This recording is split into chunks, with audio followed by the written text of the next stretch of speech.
Hello, everybody. Welcome back to Unleash Your Pleasure. I'm so excited today. We have two very special guests. This is my first time interviewing a couple, so I'm really excited. We have Freddy Zental-Weaver and Elsbeth Moit. Welcome. Thank you so much, Sydney. Yeah, good to be here with you. You too. I'm just going to read your quick bio and then we'll jump into questions.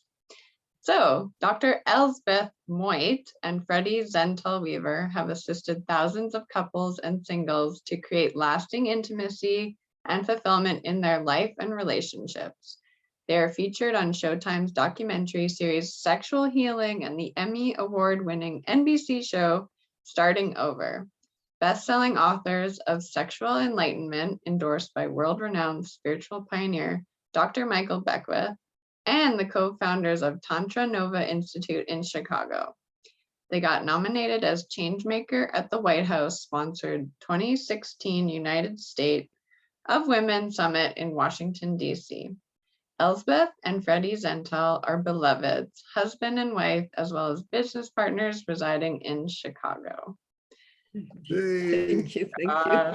Welcome, welcome, welcome. So happy to have you here. Great to be here, Cindy. Thank you. I would love for you to start us off and just tell us a bit about maybe how you found each other and came to be doing the work you're doing. Okay. Well, I was first introduced to the work that we do, a lot of the practices that we do. When I was 13 years old, I was living in Hawaii, going through my puberty, spending a lot of time in the shower at 13. And my father was a psychiatrist practicing at the time. And he took pity on me and gave me a book to read on how to integrate meditation and sex practices. So I loved it. My girlfriend loved it. My athletics improved. My academics improved. I wound up going to college on scholarship. And anyway, I kept after college reading more about Tantra and doing workshops and applying it in my relationships. And I was in San Francisco in the software business for a long time, and a company hired me, moved me to Chicago. I was single, online looking for Shakti, a female Tantra partner, and voila, Elsbeth showed up. And that was the beginning for us. Yeah, very different for me, Sydney. I didn't have a dad who, would have given me a book on sex consciousness when I was a teenager, pretty much absent of all of that. So as, whoever's listening today, you can hear probably by my accent, I didn't grow up in the United States. I was born and raised in Germany and came to the United States in my late 20s to do postgraduate work in music. And then I kept staying and got my doctorate in education a few years later, and then moved into management consulting. And that was all in the 90s, and I had gotten quite good at the consulting part, but was quite miserable in relationship. I had this pattern, where I attracted unavailability. And while, having these affairs and being so infatuated and in love may have been quite attractive at times, most of the time I was alone. And I vividly remember there came a time when I got really despaired because I could see the trajectory. If I was not going to, shift out of attracting unavailability, I would never have, lasting intimacy in my life before I leave this planet. And I just didn't want to have that. So I decided, Elsbeth, whatever you need to do, you'll do it. So first I delved into a meditation retreat in the south of France. That was such an eye-opener because there I got that I'm the generator of my emotions and not someone outside like a lover or who I blamed so much often for how I was feeling, for my sadness, and so forth. And then from there, a while later, I delved into studying Tantra. I had been familiar with Tantra through books, but I had never deeply immersed myself into the rigorous study of Tantra. So anyway, here I go. And it was so life-changing, so hard and eye-opening that I decided to leave management consulting. And what it had to do with was that I discovered through the tantric practice that I didn't trust men. Now, if you had known me, Sydney, back then, over 20 years ago, I was very charming. I didn't look like a distrusting bitch. Really, I reeled the guys in, but underneath, you know, in the subconscious, that is not visible to the conscious mind, to what we can see, there is where there was distrust. And through the tantric healing practices, I could clear that from my being, from my thoughts, from my story, from my narratives, and most importantly, from the cellular level in my body, in my being. And what showed up was deep trust in myself, and then trust in men in general. And then 6 months later, Freddy came into my life. And guess what? I believe I would not have recognized him if I hadn't done that clearing work, because he was available. He did not fit my old pattern. So Yeah, it's a great story, and really in terms of the core of what we're doing with the work. Yeah, totally. And it's so interesting how you both came from like different backgrounds and just how you found each other. That's amazing. Yeah, there's always something, I think there's something running in the background around what our deepest, contribution to our life in the world is. If we are just lucky enough to find it and listen intuitively and be guided towards it, because we all have a sense of what's possible. We have an experience, and then we have a sense of what's possible in the quantum in terms of our vision and our imagination. So, but we can get into that as in terms of how this work assists people in getting to that. Yes. To see that who I am makes all the difference in terms of what shows up in my life. I want to really emphasize this for our conversation today, that it is really me who creates my outer world, because in terms of love and intimacy in our sexual self, we are so externally referenced and think someone else turns us on. Someone else makes us feel a certain way, but that's a fallacy. It's an illusion. And so, but then the $64 million question is, how can I become? What is there for me to discover so that I can be that being that is open to receive that what my heart desires? And that is, what we teach at Tantra Nova, and what we would love to share here with everyone who is listening, so that each of you can have new possibilities and also get new tools to bring what you want into your life, no matter if you're in relationship, if you're single, if you just want to connect with yourself, or if you want to bring in the beloved, no matter where you are. Oh, amazing. I love that you brought that up, just because a lot of the time we think about sex and pleasure and intimacy with us involved with someone else, but really it starts with us and like knowing our bodies and what our needs and desires are. And like you said, Elsbeth, you did so much of that clearing work on your own in order to really open and receive from others and lead you to Freddy. Like, can you speak into like how someone on their own, whether they're currently single or in a relationship, can kind of incorporate tantric practices or any sort of practices in order to get to that kind of place? Yeah, let me start with some of that. The thing about the sex is when we're in it, whether we're doing consciousness work or not, we're more open, loving, vulnerable, receptive. Chemically, we're changed, more endorphins, serotonin, oxytocin, the feel-good hormones. So when we bring the distinctions that we share and teach in our workshops in terms of awareness of breath, the witness state of mind where we're watching our thoughts, and then the total felt sense of what those thoughts cascade into and how they create our reality and what we get back in our life, we're able to flatten some of that and use what happens in that sexual energetic to move with grace, ease, and flow towards what we most deeply desire, whether it's a relationship or work that's fulfilling or a place that's inspiring, whatever it might be. Yeah.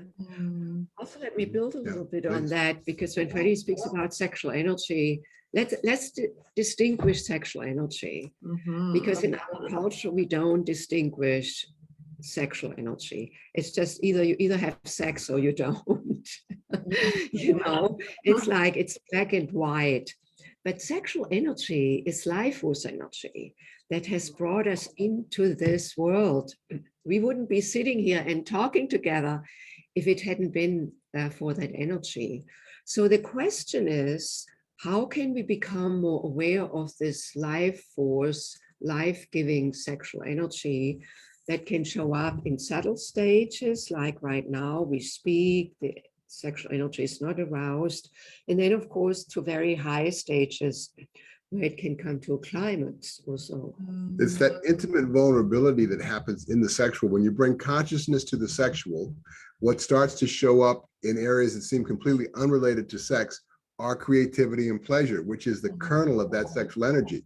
So instead of saying things in our intellectual or internal conversation that create a feeling, we're actually tuned into what that feeling is and the energy around the words, and we start to shift a lot of that. So consciousness starts to just cascade forward. Yeah. So let's go further on just what you just said, because this whole thing, what opened up for me in the tantric practice is to become more aware of my own sexual, love, and mental, spiritual self.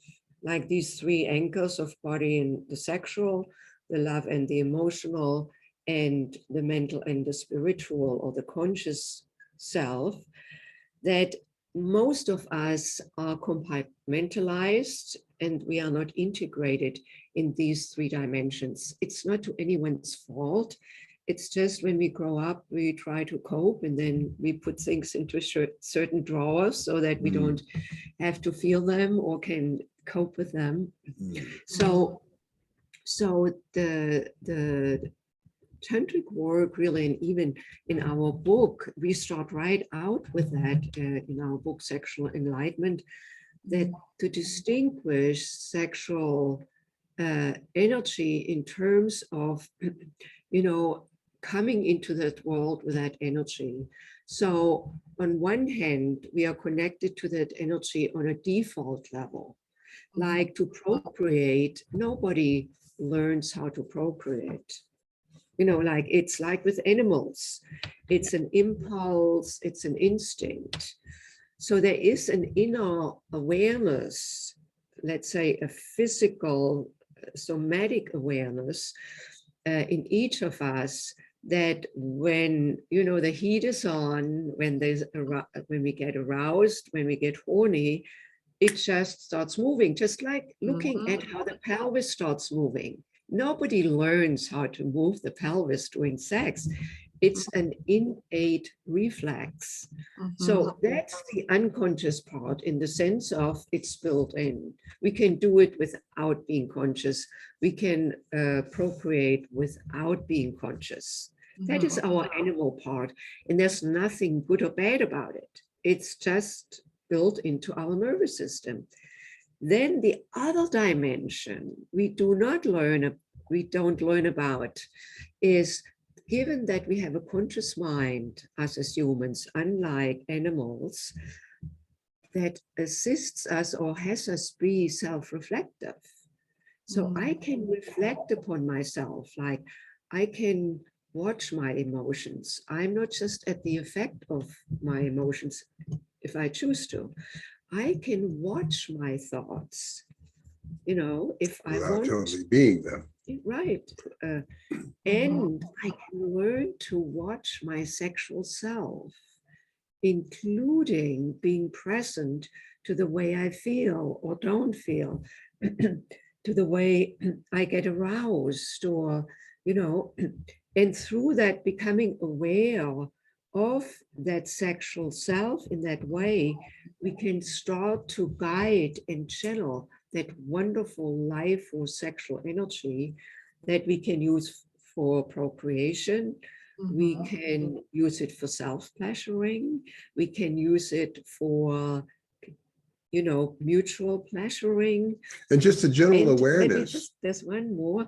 and that there is, it can also be used to create with, to channel that energy into our project, into our life's desires, because this is creative energy, just as Freddy said earlier, the two ingredients are creativity and pleasure. So I can use this to inform and fuel my dreams. I wanted to add that, it's like bringing the consciousness to the sexual. Imagine being in that intimate vulnerability, not just in the bedroom, but in an awareness of that in all areas of your life, moment by moment. And that's a world that's a world like where we say peace is just a thought away. So it's like when we started this work, I always felt like, really doing the work to create peace on earth. And Elsbeth said, well, don't tell people that, because, people come here like, peace, I want an orgasm. What are you talking about, peace? So as you get into the work, you really get the breadth of what sexual energy is to us as human beings, I mean, we created life, it's like, how can you get more spiritual or more organic or more essential than that? But yet it's still vilified still. I mean, you hug somebody and you get an erection, it's like, that's like, oh my God, what are you trying to do to me? And if you don't have it mean anything and you don't have to do anything other than breathe that sensation up to your heart and just be in that open, intimate vulnerability without wanting anything from the other, then that's really a different kind of a world. Yeah, and it requires really, that we become more aware of ourselves, so that we can guide that energy. If I cannot guide the energy, I'm at the effect of it or victim of it. I have to act upon it, I mean, anyway, we know from our societal situation that from, child abuse, sexual abuse to Me Too movement, that there's just a lot of, on both sides, the men and the women's side, a lot of unconsciousness. And to see it, Sydney, not to make it right or wrong, to see it, because the opportunity to set ourselves free in terms of our sexual, emotional, and spiritual self, that allows for full self-expression, for fulfillment, for joy within, in relationship with the beloved, or with children, with our children, or, colleagues. And that is what, what we're all about. Yeah. That's what we've been doing for 20 years, sharing these practices. And as Elsbeth said, anybody in a body can get it if you're willing. I love that you brought that up. Just like, it's life force energy. It fuels our creativity and pleasure and passion. It's not just like, oh, I feel that sensation like in my genitals, I need to have sex. It's like, no, you can channel that beautifully into other parts of our lives too. Yeah. And there's nothing good or bad about any of it. It's the important thing here is like that I can be, at the steering wheel, the guide of my experience, versus being at default. At default, there is no creation possible. It's like happening to me versus I making it happen. Right. That's really great. And there are other dimensions, if you want us to share a little bit more, also the relevance, particularly for men, the relevance for women in terms of that life-giving energy, because that energy shows up quite differently in men and women. And when we say men and women, we don't mean necessarily always like males as they come by particularly. It could be a transgender person, or a aging male, or a woman who's got more testosterone flowing, lesbian, the one that is more connected to his yang energy, so to speak, because also in gay couples or lesbian couples, there's always one that is more in their yang and the other one more in their yin. And so there has to be that polarity, Yeah, for sure. So speak a little bit more about that. Is that okay? Yeah, I would love that. Okay. Well, so for the man in the tantric practices, and we're Tantra Nova, Tantra New, so we're really integrating the East and West approaches to transformation, working with life force energy as a foundational piece to that transformational process. For the man is learning how to separate ejaculation from orgasm. And a lot of guys have heard, oh, Tantra, the sexy yoga, longer orgasms. I heard that Sting makes love for 8 hours at a time or whatever, an article from 30 years ago. But, and that will happen and can happen, and it will inform your lovemaking. And as we mentioned earlier, once you start getting into this work, you really get the depth of it outside of the bedroom. But for the man, it starts with separating ejaculation from orgasm, because, we as men are run by the little head, the little guy, look, ma, no hands, with the little erection. And then as grown adults, we're run by the little head our whole life, Right. So once a man starts to bring some awareness to that ejaculatory reflex, there's an uncoupling emotionally and physiologically in terms of how this energy has us. I mean, it's loaded. Shame, fear, guilt, possessiveness, jealousy. Is it big enough, too big, too small? It goes on and on and on.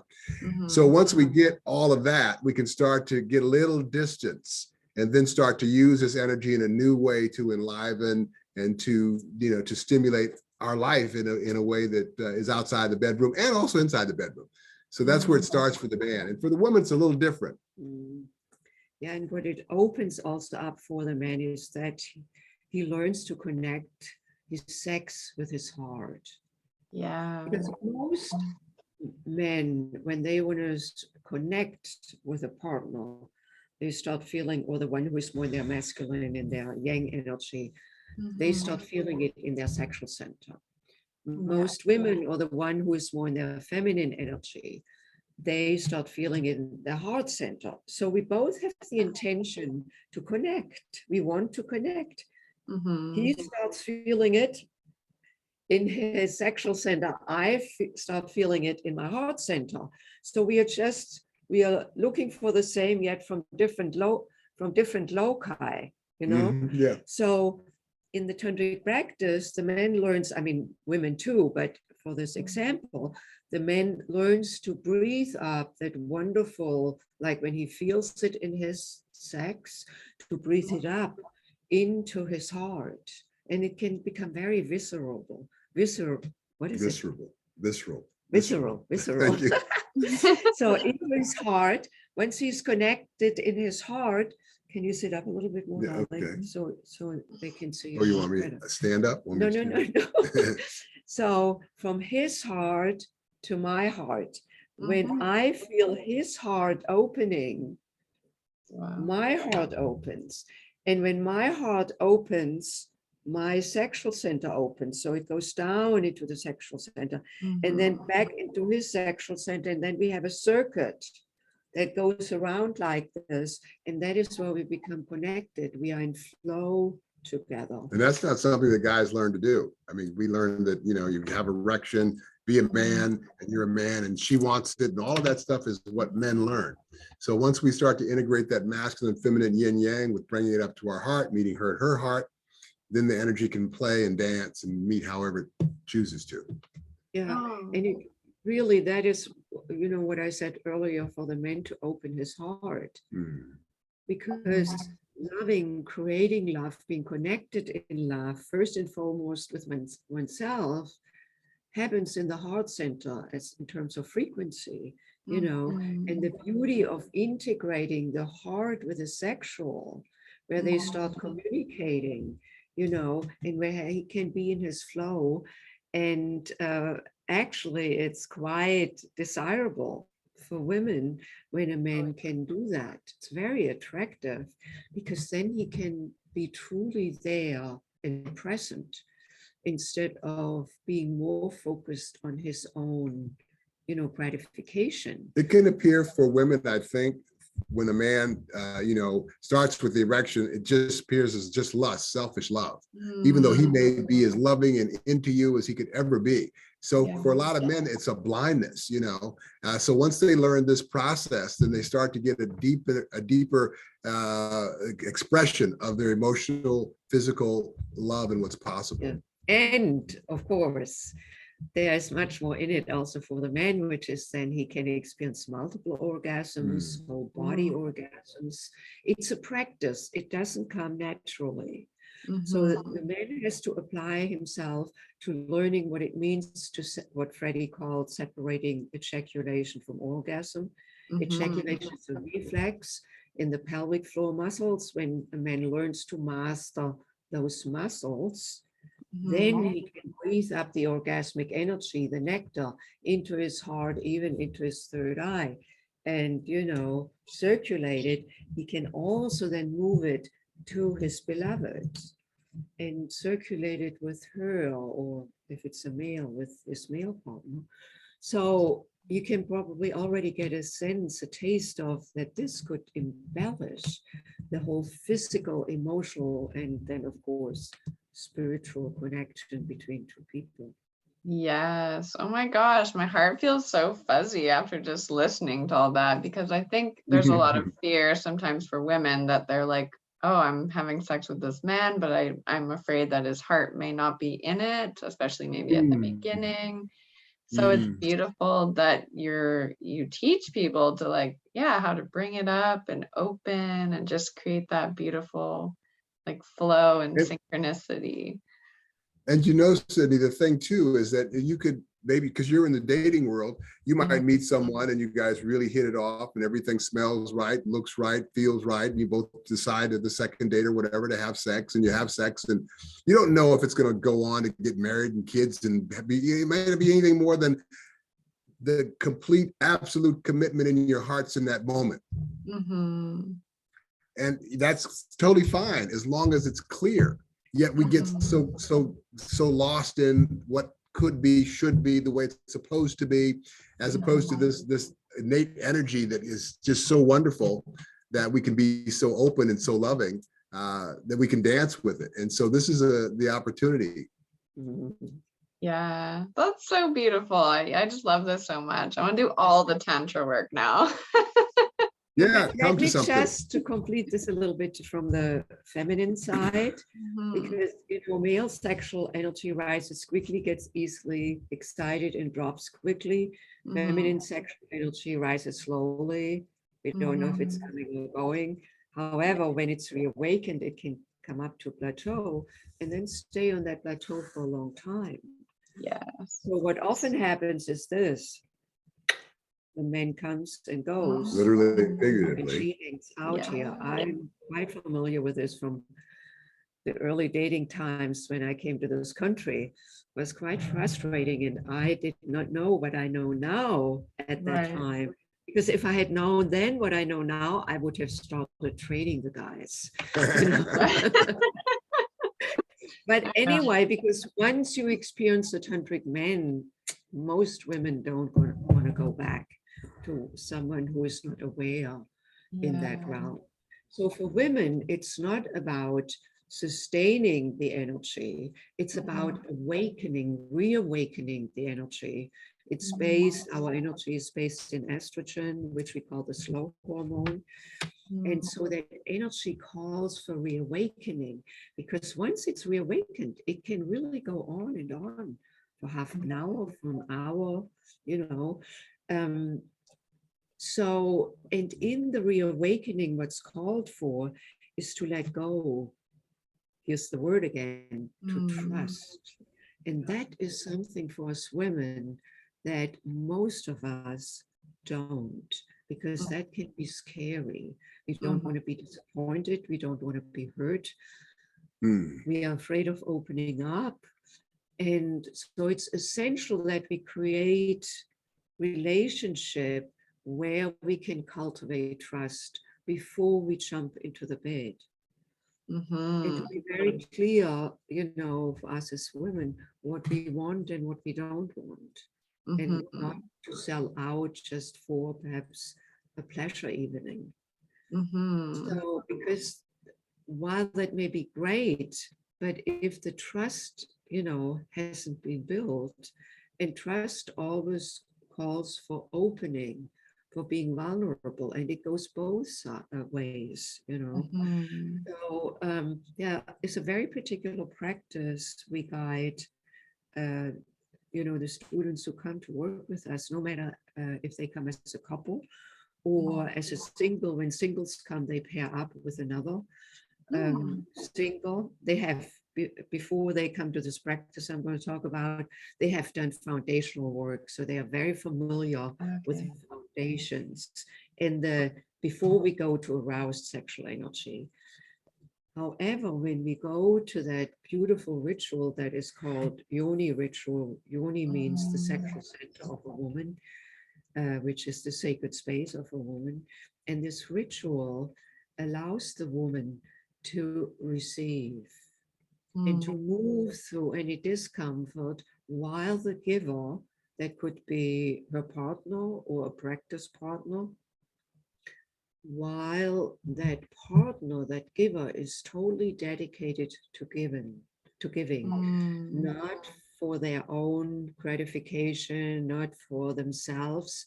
So that opens up spaces in terms of what it means to be a giver without an agenda, what it means to be a receiver and letting go.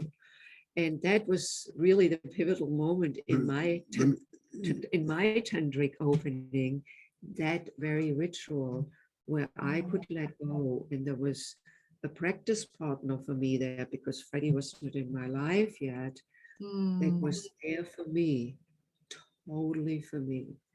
Wow. And in that process, that is where I tapped into discovering the distrust I held on a cellular level. Wow. Yeah, and what a life-changing thing to experience and just learn and notice about yourself and how to move through that. And that's so beautiful. I love that.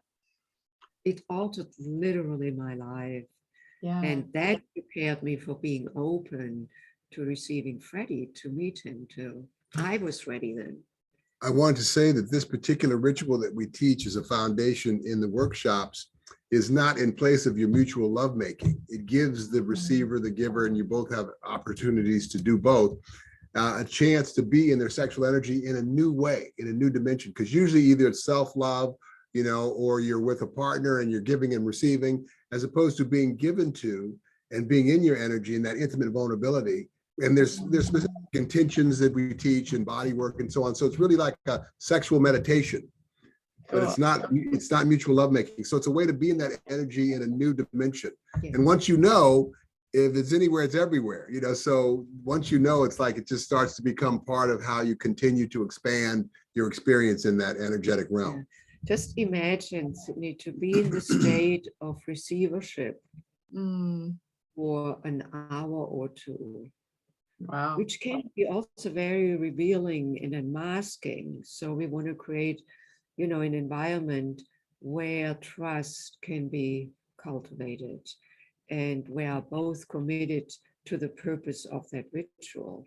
That there's something available in that receiving for such a long time that is not available in the mutual lovemaking that goes back and forth. Now, we don't say, as Freddy said, to throw that mutual lovemaking out with a baby water, not like that. But the experience of the ritual then informs our lovemaking, embellishes, raises ourselves. So anyway, you can tell we can go on and on. We love this stuff. We love it. That's why we've been doing it for 20 years. I mean, what's better than working in the sexual energetic world, Most importantly, what difference it has made in other people's lives.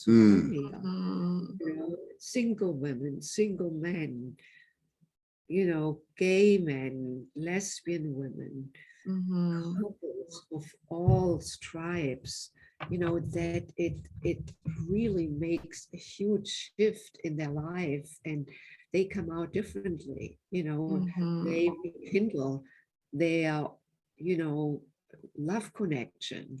They come back from the break of divorce, because it's an approach where the body and the emotions and the mind are simultaneously spoken to.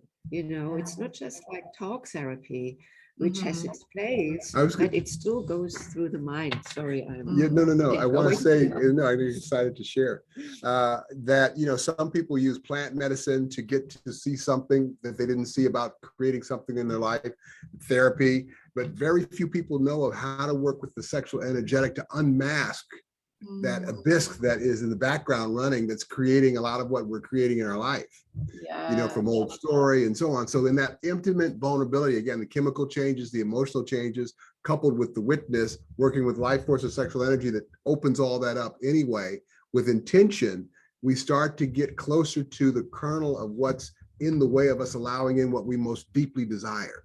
And that continues to expand and blossom and bloom.